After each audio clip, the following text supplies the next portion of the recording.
Hello, everyone. Welcome again to another series of our CPD in 43. Here today we have Nick Darling-Drewett of Aegaea, Flood Risk, Water and Environment, who will be giving us a quick talk regarding flood risk screening for schemes. I hope you're all looking forward to it. I am definitely, as this is a really pertinent subject for many of the schemes that we tend to work on.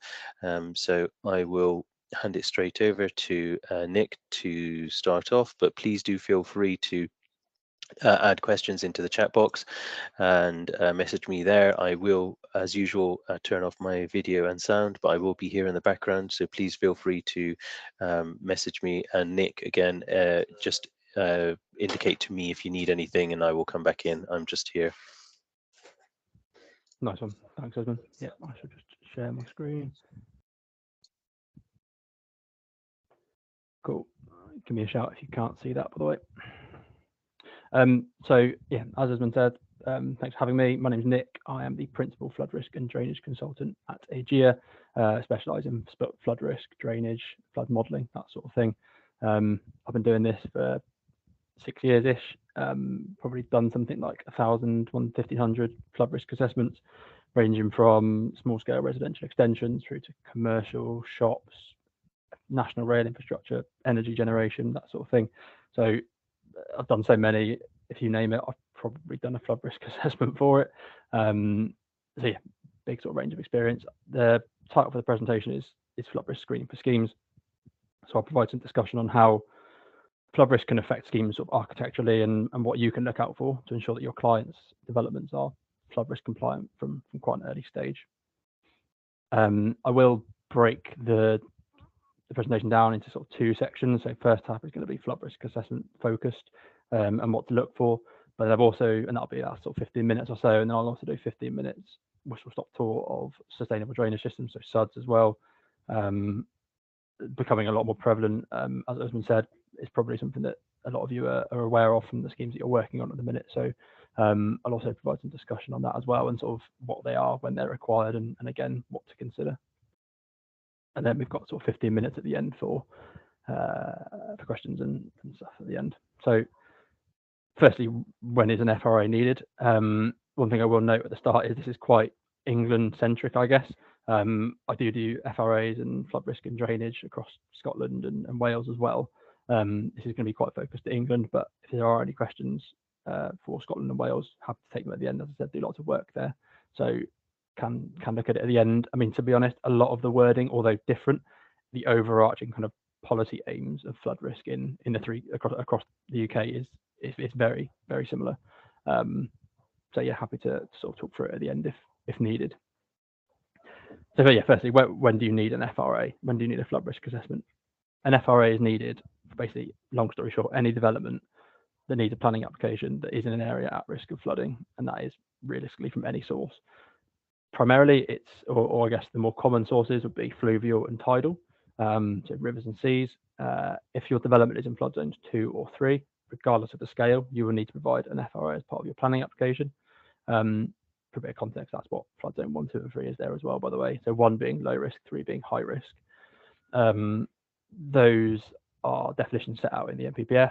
The flood zones that you see in the map on the left-hand side are mapped by the Environment Agency, so they'll carry out modelling across England and map sort of the 1 in 100-year event to be flood zone 3 and the 1 in 1,000-year event to be flood zone 2, as per the table on the right. Any development, regardless of scale, if it falls within one of those flood zones, the 2 or 3, will need to provide an FRA. So to put it into context, last week I had an inquiry for, I think it was 300 homes in flood zone 2, needed an FRA, but I also had another one that was for a replacement shop window in Westminster, and because it needed planning permission, because it was in flood zone 3, it also needed an FRA. So clients can sometimes get frustrated that such small scale developments need a flood risk assessment. But yeah, any development, regardless of scale, if it needs planning, will normally trigger the need for an FRA. It's in flood zone 2 or 3.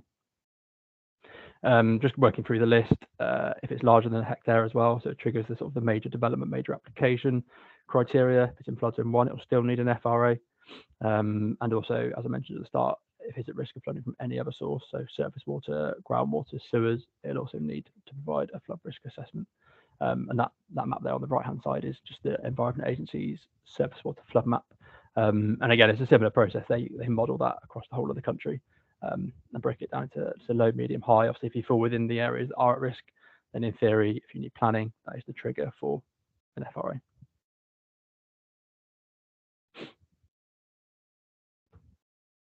So that's kind of when you need to provide an FRA. So to conclude, if you're at risk of flooding and you need planning, you need an FRA. So now we've kind of covered when it's needed. The next few kind of steps we'll talk about what actually goes into an FRA. What is an FRA? It's not going to be an exhaustive list. There are things that probably aren't covered here. The general requirements for an FRA are kind of set out in the NPPF as effectively a list of what an FRA should include. That's the national requirements, but every FRA will be bespoke, subject to what you're doing in terms of what the development proposal is. Is it shop? Is it house? Is it energy? Where it is in the country? Is it coastal? Is it fluvial? Is it at risk of just surface water flooding? So the requirements will vary slightly and they'll be bespoke.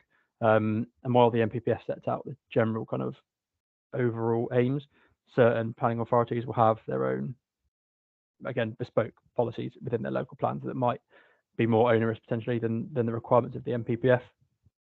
So it's hard to kind of say this is everything that's going to be within an FRA, but it will certainly give an understanding of the general requirements of what goes in. So as it kind of says on the tin, a flood risk assessment, the first thing you need to do is assess the flood risk to a site from all, well, the site and the proposed development from all reasonable sources. The reason I say assess the risk to the site and the proposed development is because an FRA under the NPPF needs to be tailored to the planning application it's submitted, it's accompanying or supporting. So we see it a lot where an FRA is submitted that you might get as part of like a conveyancing for a site, for example, when you purchase a site. And they'll submit that and say, yeah, it's fine. All that really does is it looks at the risk to the site. It's not tailored to the extension you're putting on the site or the conversion that you're doing. So, and the reason that's important is, for example, if you're assessing a risk to a site, let's say a multi-story development, say 3 stories high, but the ground floor is just going to be car parking or a shop, and all the houses, all the flats are going to be at the first floor above, the risk might be quite high to the site and therefore the ground floor, but the actual risk to the dwellings that are going to be at the first floor above, fingers crossed, would be low because they're up in the air. So it's important to assess the risk to the site as kind of like a baseline scenario, but then also what is the risk to the proposal as well. These are kind of the risks or the sources of flooding on the left-hand side there of what we need to consider as part of an FRA. They're the sort of the general ones you need to consider. There's no kind of like, in terms of where you find the information to assess those sources of flooding, there's not kind of like pub or data source that you'd use to find them, which is a bit frustrating, I guess. So you need to do a bit of digging in quite a lot of cases. But we'll kind of just run through quickly where you can sort of find that information. So as I said, the most kind of like prevalent or greatest consequence sort of source would be for fluvial and tidal flooding in most cases. So if your site is in flood zone 2 or 3, so the fluvial tidal flood zones, your FRA will most likely need to be informed by site-specific modelled flood level data. What I mean by that is potential flood levels at your site for a range of return periods. So, for example, the 1 in 100-year event, the 1 in 1,000-year event, the 1 in 20-year event. In most cases, that is data that we would obtain from the Environment Agency. Now, the EA carry out modelling to create those flood zones I mentioned a minute ago across the country. They'll carry out modelling exercise for most of the main rivers, so the bigger rivers essentially, and the coastal areas across the country. But there are some occasions, for example, in sort of rural areas where the EA don't really have the funding to carry out said modelling. It's not within their budget. There's no cost-benefit analysis to carry out the modelling in that area. It's low population, whatever the reason might be. So there are some reasons where the EA won't have any modelling. And as a result, if a developer wants to build in that area, the onus falls on the developer to carry out said modelling exercise. So they would come to a consultant such as myself to basically produce that model independently for inclusion within the FRA. This is just an example of one that I worked on recently. This was just an area that there was no flood modelling from the EA, and there's kind of, as a consultant who's been doing this for sort of 6 years, there's, I guess, a few red flags, I would call them, or indicators that I would look at from the beginning of a project to say, I don't think the EA are going to have modelling for this area, and I then would inform the client to say, look, here's the cost for just a flood risk assessment, but I think to inform that flood risk assessment, it's going to be I don't know, say an additional 5k, I don't know what it would be, to produce a model for that as well. And it can increase the cost of an FRA project quite significantly. So it's good to be able to tell the client that from an early stage. As I said, it's normally something that would just come from experience of being a flood risk consultant, I guess. But as I said, the red flags or the indicators on there would be, for example, sort of in the middle, you've got flood zones that aren't actually following the watercourse. So where it says Snakes Lane Plantation, it's not actually following the river. Why is it doing that? You've got patches of flood risk up on the right hand side where the water's not even connected to other parts of the flood zone. Again, why is it doing that? There's some strange sort of pixelation as well. It looks odd. And if we then compare that, if we just go back a few slides to that one of the screenshot of Bristol, you can see that the flood zones they just make more sense. Is probably the way I would describe it, in the sense that they follow the watercourses. They're connected. They just make more sense. And so yeah, as I said, I'm quoting for a project. If I see a flood map like that, I will say to a client that this is the cost, but I think you might just be aware. We can submit a data request to the EA, but there may be a need for you to invest in a modelling exercise as well. So that's fluvial tidal flooding, surface water flooding. So pluvial, again, just go back a few slides. We've got that map there on the right hand side. National data set again. That one there shows the risk, so high, medium, low, but behind that data set, they also provide flood depth data as well. So again, the 1 in 30 year event, the 1 in 100 year event, the 1 in 1,000 year event, they'll give you flood depth data. And again, that is national. There's not normally a need to do a bespoke model in most cases, but we have done them, but it is more rare. But again, it's a freely available data set that can be obtained from by anyone across the country. With regards to reservoir, again, it's a national scale data set freely available on that same website as the surface water one. Groundwater, there are paid data sets that you can get from the British Geological Survey, the EA, that you pay for a site, and they'll tell you, for example, there's one that's depth to groundwater, I think it's called, and it basically based on their modelling, how deep is the groundwater below the site surface. Sewer flooding as well is something that you can obtain from placing an inquiry to the local sewer provider. So they'll give you a document to say whether the site you're working on has flooded previously. But there are also documents that kind of summarise the risk as well. So local planning authorities will publish documents called strategic flood risk assessments. Now these basically summarise the flood risk from all of those sources across their borough or district or whatever the study area is. And if we can't find anything relating to groundwater, we can always look in those. And some of the SFRAs that are produced by planning authorities are better than others. The newer, the better, usually. Normally it's just a PDF report, but some of the newer ones are starting to produce like a web map service, which is really good because you can just search a site by a postcode and then turn on the layers that you want to look at. So again, you can look at the fluvial risk, the groundwater risk, the sewer risk, and you can basically screen a site straight away using that web map tool. So yeah, which is pretty cool. But again, it does need a bit of digging to sort of find the data source. Once we've kind of established what the risk to the site and the proposed development is, we need to sort of look at how we mitigate that risk in terms of meeting local planning requirements and also national planning requirements as well. Clients will often say to me, well, can you not just tell me what your sort of standard mitigation is? There isn't really one. Mitigation and property flood level resilience should be bespoke to every single site that you work on. It's bespoke to the use of the site, the flood risk identified. So what are the potential flood depths? Is it just groundwater? Is it just tidal? It's always bespoke. And it kind of varies on what you're doing as well. So for example, the mitigation that I propose for a new dwelling in flood zone 3, which is high risk area, is probably going to be more onerous than what I would recommend for, say, a shop in flood zone 2, because it's medium risk and it's also a lower consequence sort of flood vulnerability. So it's always going to be quite bespoke. I guess the overarching kind of aim, particularly for residential properties, is that a development needs to be safe from flooding for its lifetime. So looking at the impacts of climate change over the, say, 100-year lifetime of a house, whilst also not increasing flood risk to surrounding areas as well. I'll kind of cover that in a second.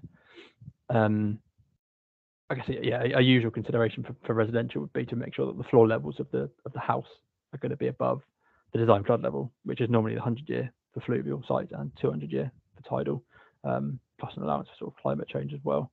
As I said, the FRA should initially set out what that level is through the flood level data. So you either get it from the EA or through the modelling, and then we use that to inform what the floor level should be set at. Just going back to what I said a second ago, as well as mitigating the risk to a site or to a proposed development, we need to make sure that we're not increasing flood risk elsewhere as part of the FRA. And what I mean by that is clients will quite often come to me and say, can I not just build a new flood defence wall around my house that I want to build? Now you can in some cases, but in many cases, particularly sort of fluvial areas at risk of flooding from rivers, what that would do is effectively bund the site and push the water that would normally occupy that land around the house, and it would just push it to the neighbour's site. So it's kind of like the concept of you've got a bathtub full of water and you get in the bathtub, the water level rises. It's a similar thing with flood risk in that if you've got a floodplain with sort of a finite amount of water on the floodplain, and you stick a big house in the middle, the water levels either side are going to increase. So as well as mitigating the risk to a site, we also need to make sure that we offset that. There are a range of ways to do it. It mentions voids and stilts there. Another way to do it would be providing compensatory flood storage. And what I mean by that is it's essentially lowering areas of the site to create, I guess, a flood storage area. I'd call it in quick terms, but basically offsetting the volume of water that you are losing through the new footprint by lowering land on the site, basically. Not always possible though. For example, if your whole site floods, you haven't got the space to do it. Then yeah, another option could be to potentially raise the building up on stilts or piers. And I guess the argument for that would be if you're already raising the internal floor levels of said building, fingers crossed there would be sufficient space below the ground floor slab to raise it up as a whole. But yeah, as I said, it's very much a bespoke solution, flood risk mitigation, so it needs to be looked at on a case-by-case basis. Although we might have mitigated the risk through raising the floor levels or whatever it might be, as I just mentioned, another key sort of requirement of an FRA is to establish whether safe access and egress is possible from the site. And what I mean by that is if the area floods, can the people in that property get in and out safely, basically, and it's crossed through floodwater, for example. So while we might raise a building up, say, a metre in the air above flood levels, and it's safely above flood levels, or going back to the example I used earlier with a car park at ground floor and residential above, what happens if the area floods, and particularly sort of fluvial sites, that water could stay on ponding on the area for, I don't know, say 3 days. People in those upper floors could be cut off from key services and assistance for days, and they might need assistance from sort of emergency services to evacuate. So that's something we need to avoid, and the FRA needs to set out the procedures that for site users to sort of prepare for a flood, what to do prior, what to do when you receive a flood warning, and what to do sort of during a flood. Do you need to evacuate? Do you need to go upstairs? As I said, in the best case scenario, you'd have dry or safe evacuation route from the site. So even if the area floods, there is a road that's slightly higher so that you can get in and out. But it's not always possible. There are areas that if you've got loads of rivers all converging in an area, it's going to be underwater. So it might not be possible, and therefore we would come on board and produce like a flood evacuation plan or a flood risk response plan, they're sometimes called. That would basically be a document that you pass to the users of the site to tell them what to do, basically, prior and during a flood.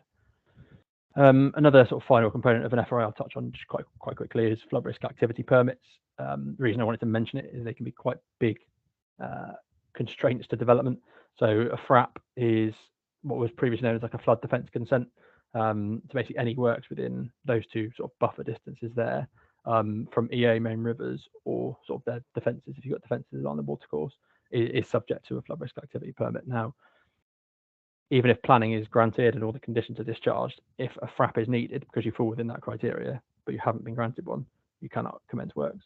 The EA and some councils normally seek to maintain those buffer zones as sort of undeveloped buffers along the watercourses for sort of ecological or flood risk maintenance purposes.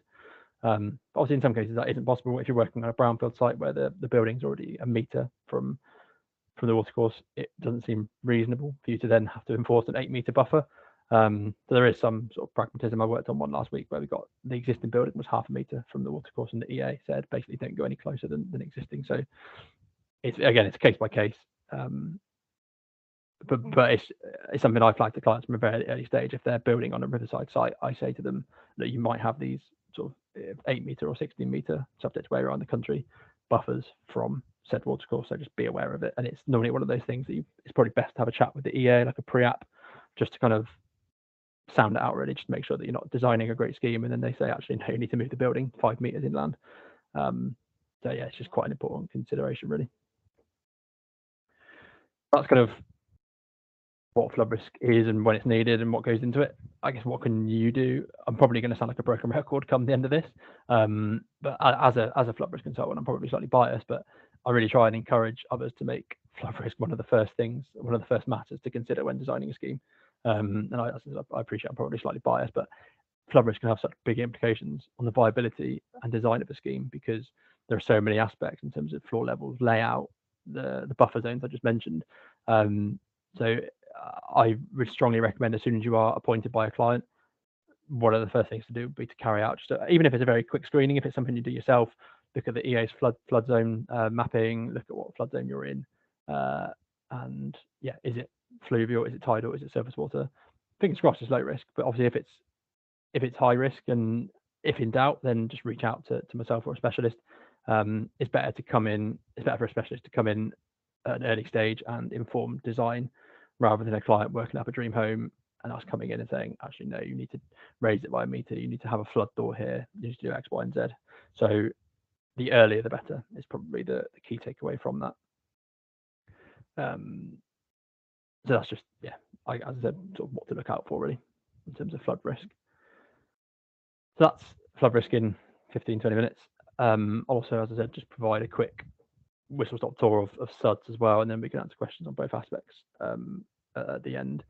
As I said, at the start, a lot of you are probably quite aware that SUDS is becoming quite a big prevalent thing. I know some of the projects that I've worked on recently with some of you, the councils are asking for a lot of information with regards to SUDS, even at planning stage. Previously, the precedent might have been that you provide a very outlining SUDS plan at planning stage with the view that you would do like a detailed design as part of a discharge and condition application. But a lot of councils and lead local flood authorities are now moving towards the trend of asking for near construction detail at planning stage. So it's just, yeah, again, it's one of those things that we need to be kind of aware of. So SUDS, what are SUDS? There's not really kind of one type of SUDS. The term SUDS is a wide range of techniques for managing surface water. The diagram on the left-hand side, I quite like it. There's kind of 4 pillars to SUDS, and every SUDS design that I recommend or produce needs to tick all those boxes.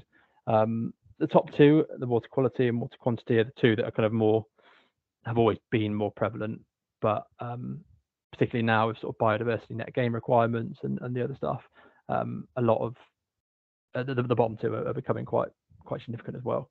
So obviously with water quantity, it's kind of what it says in the tin, really. The aim is to minimise or control the quantity or the rate of surface water entering the water cycle. So, for example, on a site, you would restrict your runoff rates with a hydro break or flow control to greenfield rates, or to no greater than your pre-development rates prior to discharging into a sewer, so that your increase in impermeable surface, for example, isn't increasing the flood risk elsewhere or downstream. In terms of quality, we just need to make sure that we're not polluting things downstream. So again, if we discharge into a river, it's obviously very important, and also to sort of aquifers as well. In the CIRIA SUDS manual, there is effectively guidance on what is sufficient treatment for areas. So, for example, a HGV lorry delivery area is going to need a lot more treatment than, say, just a residential footpath, for example. But the SUDS manual, as part of our design, we'd review it and tailor the treatment required to what you're doing on the site. So those 2, as I said, they're quite sort of straightforward. But yeah, SUDS should also seek to provide amenity and biodiversity benefits as well. Some SUDS techniques are better than others at doing those 2, sort of ticking those 2 boxes, I guess. Ponds, detention basins, or like above ground SUDS are sort of a few examples of what of ones that can meet that sort of amenity and biodiversity benefit. I do appreciate, though, that not every site has space to put in a big detention basin or a pond, so they can be trickier on sort of small compact sites, but there are still SUDS techniques that can be used on the smaller sites to achieve the humidity and biodiversity, such as sort of green roofs or rain gardens, which I'll come on to in a second.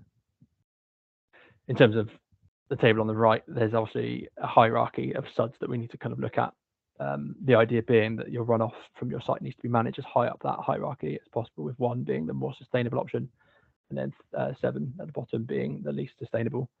So rainwater harvesting, for example, should be considered first before you can then look at infiltration, so soakaways, permeable paving. If that's not possible, for example, if it's really clay soils or there's just no space, you can look at potentially attenuating, putting into a watercourse, and if there's no watercourse, then potentially into a sewer as well. But basically, you need to discount the option above before you can move to the one underneath. This is just I guess quite an idyllic SUDS town, should we call it? It'd be great if every development like this, but obviously it's not always practical and possible. It's just a sketch of what they can look like in combination with each other. It's not an exhaustive list. There probably are more SUDs that aren't on that list or that diagram, but these are just, I guess, the more commonly used ones that you'll see on most of our kind of the sites that we work on. Going back to what I said on the last slide about green roofs, I quite like the one on the left, the biodiverse green roofs. So the reason I like it is because that building, let's say for argument's sake, is covering that whole red line application boundary. So it's one of those sites where the client says, well, I've not got any space for SUDs, but you can provide it on the roof at the top. You see it a lot on sites in sort of central London, for example, where a client says they've got no space for SUDs, but under the London plan, every development needs to provide SUDs. There's not really any way of getting around it. So this is quite a good way of doing it, as well as sort of providing the amenity and the biodiversity stuff with the green roof. They can also be quite useful. You can provide a system called a blue roof, which is essentially the same as a green roof, but it's got effectively a crate attenuation system below the top layer, which also then helps with the water quantity pillar of SUDS as well that I mentioned on the last slide. There was a site I worked on 4 years ago, I'd say, where it was somewhere in central London, and originally the designer had proposed it was a multi-story development with a basement car park and a flat roof, and originally the developer or designer had proposed an attenuation tank below the basement car park, and it meant that the developer lost, I think it was 2 or 3 car parking spaces. We came in and we spoke to a blue roof provider, and they basically said, yeah, we can design a scheme that a blue roof that will provide what you need. And in doing so, I can't remember the numbers, but in doing so, in putting the storage on the roof level rather than in the basement, they were able to gain those 3 car parking spaces back. Again, I can't remember the numbers were, but a car park in central London, a car parking space in central London is worth a lot of money. And I think they probably made something like £500,000 a year just renting this car parking space out, these 3 car parking spaces out. So although the blue roof initially wasn't a great idea to sell to them, they were sort of like, well, no, it's more maintenance, it's a bit of a faff. Actually, when you look at the cost benefit analysis for them as well, it provides all these SUDS benefits as well, but also they were able to make a bit more money out of their scheme as well. So that's something we look at as well quite a lot, is kind of like improving designs that were done prior to try and to maximize, to reduce costs maybe for construction, or to try and maximize other things. A lot of councils and lead local flood authorities try and encourage the use of the above ground SUDS, so the stuff you see on the bottom right, so the swales, the wetlands, the retention basin, that sort of stuff. Because as I said on the last slide, they're quite good examples of meeting all 4 pillars of SUDS, so the quality, the quantity, the biodiversity, and the amenity. It's really something they're trying to push kind of like nationally, most councils. As well as meeting those 4 pillars, they're also a lot easier to maintain, because if you think you're providing everything above ground, it's a lot easier to maintain a basin that's above ground rather than a tank that's, say, 2 meters below the ground. So really something that they're trying to push. As I said, I do appreciate they will take up space, so they're not appropriate for every site. But even on bigger sites, I mean, I've worked with developers previously, sort of national house builders, where obviously they're trying to maximize the amount of units they can fit on a site. And so for me to say to them, yeah, you're going to have to lose a house to put in a pond, doesn't normally sit very well with them. So yeah, as I said, I like working with them from quite an early sort of master plan stage. The earlier I can get in and sit with the developers to draw up a master plan scheme to make space for SUDS, the better, because I can then start to inform things rather than, again, coming in at the 11th hour and saying, actually, no, you need to change your scheme quite drastically. It's just better for me to come in earlier rather than later, really. So that's just sort of, again, one of the reasons it's quite important, really. So that's kind of what SUDS are. I would just quickly rattle through why, or when are SUDS required, sorry.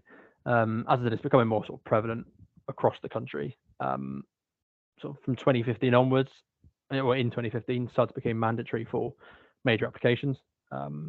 But even in the last few years, they are becoming more and more mandatory or required for minor extensions, for example. So, for example, the West London SFRA case there, for example, with the NPPF that got updated last year, there was a greater focus to surface water flood risk and also drainage as well. So it's now kind of in national policy as well. I guess in the last 5 years, or even since that 2015 major development thing, councils have had policies in place for SUDS being needed for smaller developments, but although it was in the policy, it was never really that, I guess, enforced is what I would say. But yeah, it is, especially in the last couple of years, I've noticed it's certainly becoming more and more enforced. The bottom quote as well, it's just quite an important thing to note. So it's been in place for 3 and a bit years now in Wales. So SUDS are mandatory in accordance with the Flood and Water Management Act. Any development now needs to get, or that meets that criteria, so the 100 metres squared or the one dwelling or more needs to get approval from the SUDS approval body, so the SAB. It's a little bit different from what the system we've got in England, in the sense that the SAB application process is separate from planning, but at the same time, I guess it's similar to the discharge and condition application process, I guess, that we've got in England, in the sense that planning might get approved, but prior to commencement, you still need to get this sign off from the SAB, basically. But yeah, a lot of rumours and reports suggesting that England will move to a similar process in the near future. So just something to keep an eye on, really. Just in summary, as I said, I'm probably sounding like a broken record at this point, but it is so important for developers, planning agents, architects to be aware of the impacts of flood risk and the requirements for flood risk on a scheme from the inception stage. As I said earlier, I'd recommend that every site is screened for flood risk early on to understand what the implications could be in terms of the policy requirements or the impacts on the design. As I said, there are publicly available data sources that you can go away and look at and screen sites. But as I said, if you aren't comfortable doing it, get in touch. But if you do screen a site and it is potentially in a high risk area, then as I said, if in doubt, reach out. It's better for me to be on board at an early stage, helping to inform the design, rather than coming in as the Grim Reaper, say at the 11th hour, and just saying, no, actually you need to do X, Y, and Z to change your scheme. So yeah, slightly broken record, but as I said, certainly biased, but very important as well. Thank you so much, Nick. I'm sure everyone found that quite informative. We've had some questions come in, so I'll just go straight to the questions. Yeah. So we've had a question in from Neil, where he's asking for a brief clarification on what is the actual meaning of 1 in 50, 1 in 100, etc. So, for example, 1 in 200, 1 in 500, 1 in 1,000 year floods. So, if you could answer that, that'd be great. Yeah, absolutely. So a lot of homeowners will say, well, my site's never flooded in the last 50 years. So does that mean I'm going to flood, say, in a 1 in 50 year event, say, next year? It doesn't necessarily mean that site will flood in the next 100 years. It basically means, based on historic rainfall data and other hydrological inputs, say a 1 in 100 year event is a magnitude of event that could occur every 1 in 100 year event. So it's based on statistical modelling, probabilities. So there's no, as I said, guarantee. I can't predict if the site is going to flood, but it's based on sort of probabilities of rainfall data, that sort of thing. Great, thank you. We've got a question in from Catherine, which is quite an interesting one. With climate change, do you think the flood risk in certain areas will possibly be reduced? It's a good question. I mean, on the whole, the general trend is that it is increasing across areas. It's not something I've got readily access to, but back in May this year, the EA updated their climate change projections or allowances. So across the country, they break down England to, I think it's like 54 subcatchments based on the river basins across the country, and they assign, say, for example, the southeast basin would need to consider a 54% increase in river flow on the 100-year event to account for climate change, and they do it based on sort of epochs. So say the next 20 years, the next 50 years, the next 100 years. And what we have seen since they published it is there are some areas, I can't remember where they are off the top of my head, where the allowance that we need to consider for climate change is actually greater for the 2050s than it is for the 2080s. So then what they're saying is it's actually going to get worse in sort of the 2050s and then reduce again in the 2080s. Now, I haven't done masses of research into it, so I don't know. whether it's correct, but there are areas where that has been, I'd say 5 maybe, where that's been forecast. But as I said, I think on the whole, it's probably going to be the trend is it's going to increase because we've got increased storm intensity. I mean, you've seen it in the last week or so with the droughts and stuff that have happened over the last month. Increased storm intensity usually results in an increase in flood risk, and it's the general trend moving forward. Great. We've got a question in from Glenn. If a domestic property can benefit from permitted development yet is in zone 2 or 3, is the responsibility to provide an FRA to planning or to satisfy building control? It's a good question. I mean, I'm not an expert on PD and the requirements for it, but as far as I'm aware from the projects I've done over the last 6 years, it's a planning thing rather than building control. So although technically it's done under PD, there are some cases where flood risk is still a consideration for PD. Mm-hmm. I mean, I've done hundreds of FRAs that are just for PD extensions. We've got a question in from Kenny, slightly tongue-in-cheek, but we seem to be seeing many flood events on the news, but similarly droughts and reservoirs emptying. Is there an infrastructure disconnect? I don't know in terms of the infrastructure disconnect, but I guess it kind of goes back to what I was saying a minute ago about the general trend of climate change is drier summers, is hotter climate, which obviously links to the droughts, but at the same time it does result in an increase, or there are the projections are increased rainfall intensity, which obviously the winter may not have been as bad at the start of this year, but I think the last couple of years when we had Storm Desmond and the similar ones, obviously we've had quite a lot of flooding over the winters, but this summer has been quite interesting in that the drought has kind of coincided with, or post-drought, at the end of that drought, the significant increase of rainfall intensity has resulted in quite significant flooding. Great. We've got a question in from Steve. Whilst a blue roof can store water, will a green roof reduce runoff, or is the calculation the same for green roofs or normal roofs? In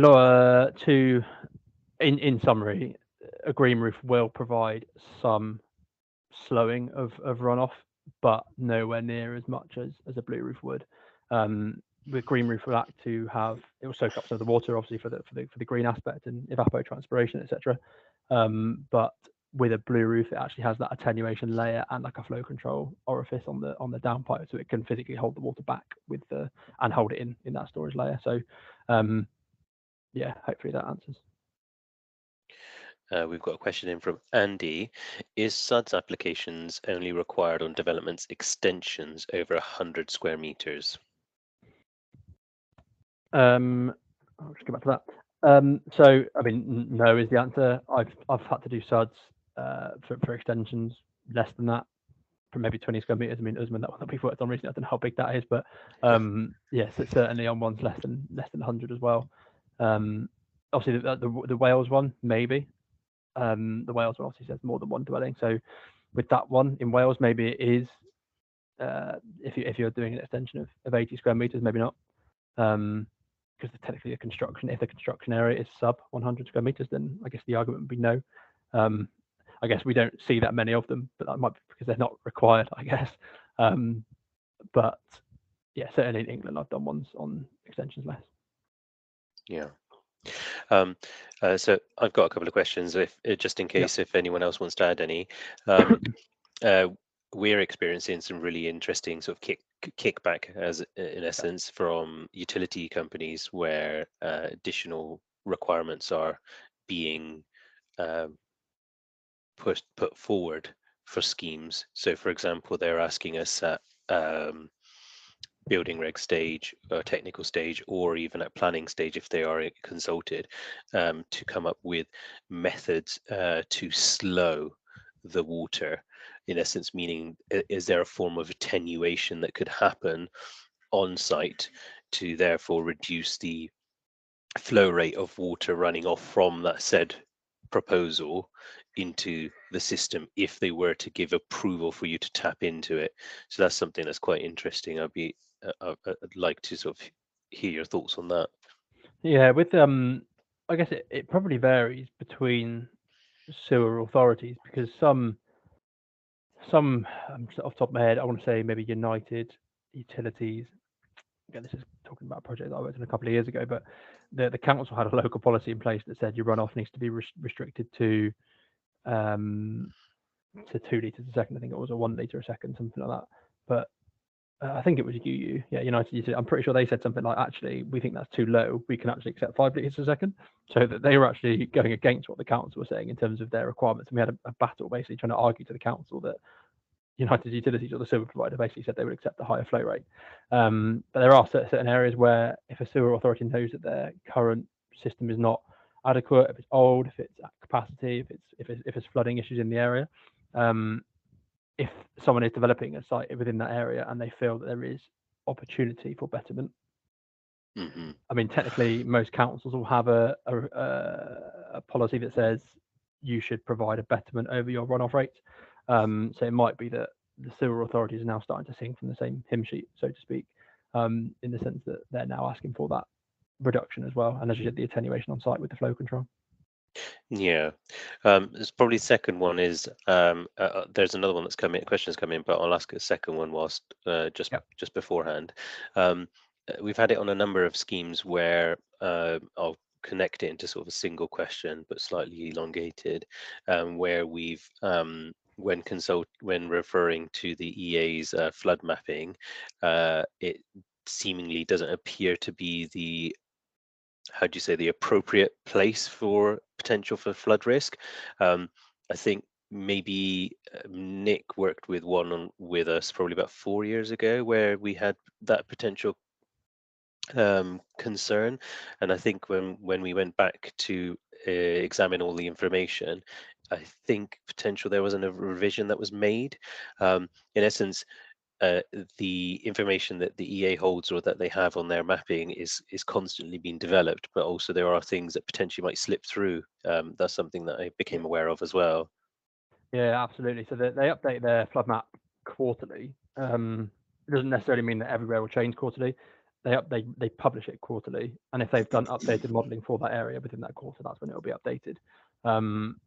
So yeah, it might be that you're working. I think the one, if I'm thinking about the same site, I think prior to, I think when we first looked at the site, or so I think someone looked at it before us, the site was mostly in flood zone 3, but it was based on modelling that wasn't dissimilar to that, in the sense that it was the EA's national scale sort of course modelling techniques.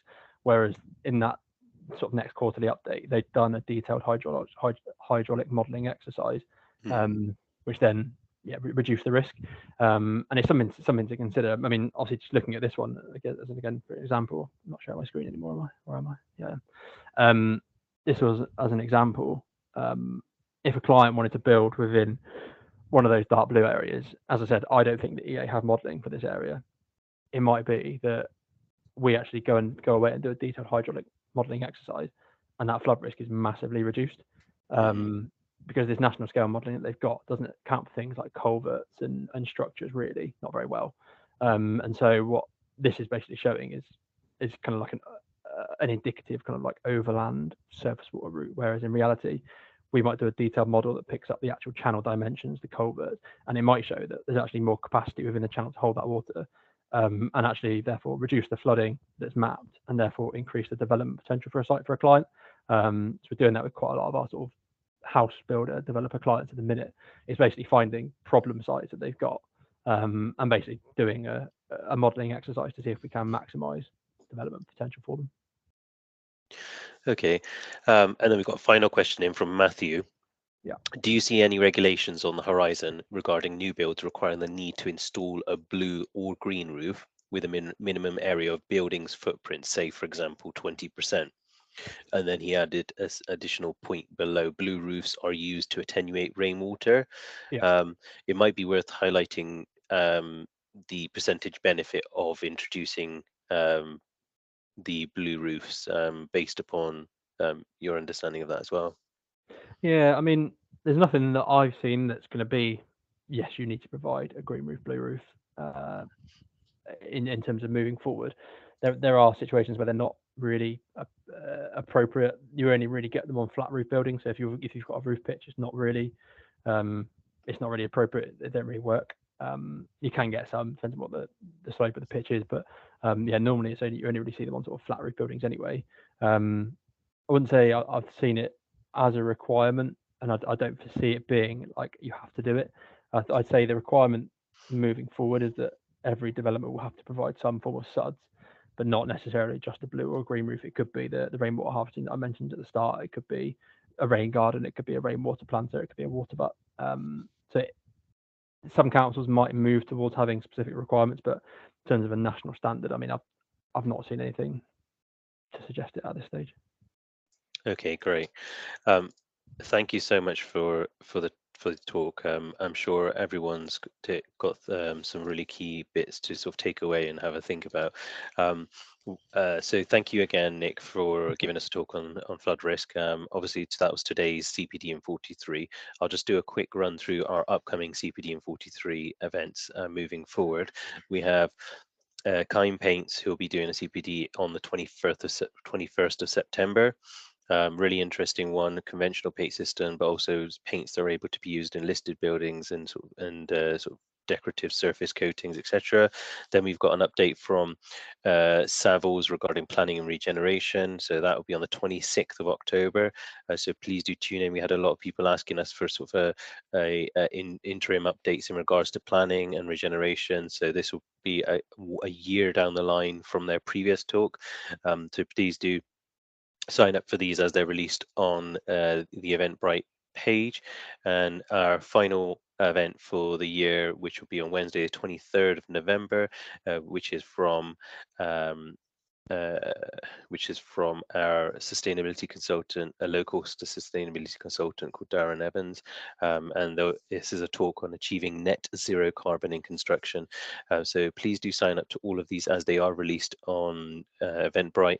And as mentioned in the chat box, if you want to catch up with any of these events, the vast majority, not every single one, but the vast majority of these events will be uploaded to YouTube shortly after the event.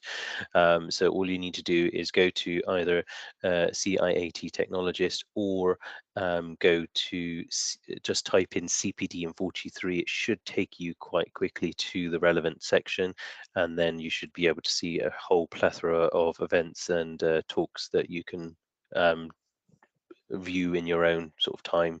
So please do sign up to the talks as they come into the Eventbrite.